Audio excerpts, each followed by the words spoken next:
Good morning, मैं BCom first year student और इसके साथ ही है we will start our your banking class.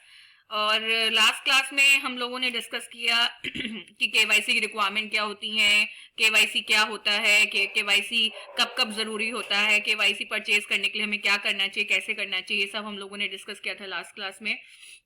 ठीक है, अब मैं आप लोगों के सामने बेसिकली ये जो स्लाइड है, ठीक है, इसमें जो 7 क्वेश्चन तक था तो ये हम लोगों ने अपनी लास्ट क्लास में डिस्कस किया था। ठीक है, 8 पॉइंट पे आप देख सकते हैं, do I need to submit KYC document to the bank while purchasing third party product, ठीक है, फ्रॉम द बैंक्स। तो उन्होंने बोला कि क्या हमें तब भी केवाईसी डॉक्यूमेंट कराने की जरूरत पड़ेगी जब हम लोग परचेज करेंगे third party product like insurance, mutual fund product, ठीक है, बैंक से। क्योंकि देखिए एक बात मैं बताऊं, आज के टाइम में आप बैंक से क्या कर सकते हैं, म्यूचुअल फंड वगैरह, इंश्योरेंस वगैरह सब परचेज कर सकते हैं। ठीक है, तो उस केस में वो पूछ रहा है कि क्या तब भी आपको केवाईसी कराना पड़ेगा, तो यस, बिग यस, ठीक है, कि आपको कराना पड़ेगा। Yes, all customer who do not have account with the banks have to produce proof of identity. बिल्कुल सही बात है, जिनके पास बैंक्स नहीं है, जिनके पास अकाउंट्स नहीं है, जिनके पास बैंक में अकाउंट है, जिन्होंने ऑलरेडी क्या कहते हैं बैंक के अंदर अकाउंट खुलवा के केवाईसी करवा रखा है, उसकी तो कोई बात ही नहीं है। ठीक है, जिन्होंने एग्जैक्टली क्या कहते हैं अकाउंट नहीं खुलवाया, आगे मेरी बात समझ में, जिन्होंने क्या नहीं किया, आपका अकाउंट नहीं खुलवाया, ठीक है, और जो क्या कर रहे हैं म्यूचुअल फंड वगैरह या फिर इंश्योरेंस वगैरह बैंक से खरीद रहे हैं, ठीक है, उनको क्या करने की जरूरत पड़ती है, have to produce proof of identity address while purchasing third party product from banks if the transaction is for the 50,000 and above.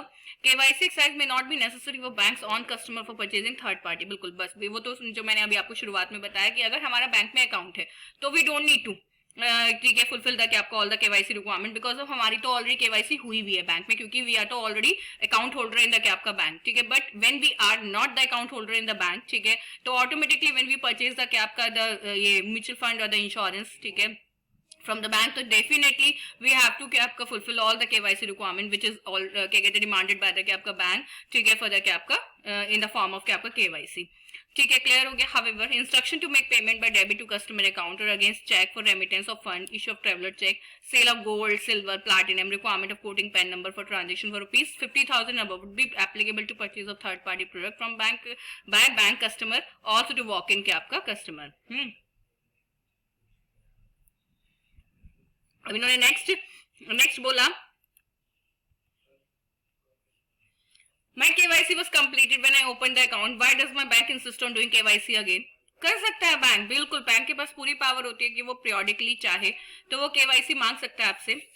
KYC are required to periodically update KYC record. This is a part of their ongoing due diligence on bank accounts. The periodicity of such updation would vary from account to account or category of account, or depending on the bank's perception of risk. Periodical updation of record also help prevent frauds in the customer accounts. Are banks required to categorize their customer based on risk assessment? बिल्कुल सही बात है, बिल्कुल, जितना बड़ा जो बंदा bank के साथ डील करेगा उसके लिए केवाईसी उतने ही ज्यादा क्या होते जाएंगे, कॉम्प्लेक्स होते चले जाएंगे, क्योंकि केवाईसी इसलिए किया जाता है जिससे बैंक भी बचा रहे और हमारी इकोनॉमी में भी मनी लॉन्ड्रिंग आपकी क्या कहते हैं जिसे बोलते हैं ना आपका इन्फ्यूज ना हो। ठीक है, तो yes, bank are required to classify the customer into low, medium and high categorise depending on the AML risk assessment. ठीक है, do banks inform customer about the risk categorisation? No, never. वो bank क्यों करेगा कि नहीं तुम low risk के अंदर हो तो तुम्हारा केवाईसी कम करने की जरूरत है, या तुम हाई रिस्क के अंदर हो। वो ऑटोमेटिकली जब वो उनके साथ डील करता है तो वो पर्सनली क्या कर लेता है, उन लोगों से जो चीजें चाहिए होती है वो मांग लेता है।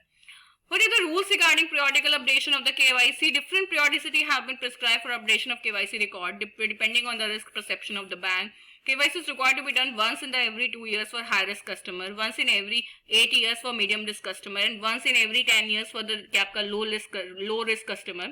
This exercise would involve all the formalities normally taken at the time of opening the account. During the process, the following are carried out: PAN verification from the verification facility available with the issuing authority, authentication of Aadhaar number already available with RE with the implicit consent of the customer in applicable cases.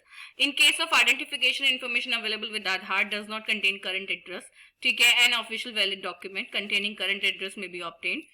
Certified copy of कहते हैं आपका जो भी OVD containing identity and address shall be obtained at the time of periodic updation from individual is not available eligible to obtain Aadhaar except from individual who are क्या आपका categorized low risk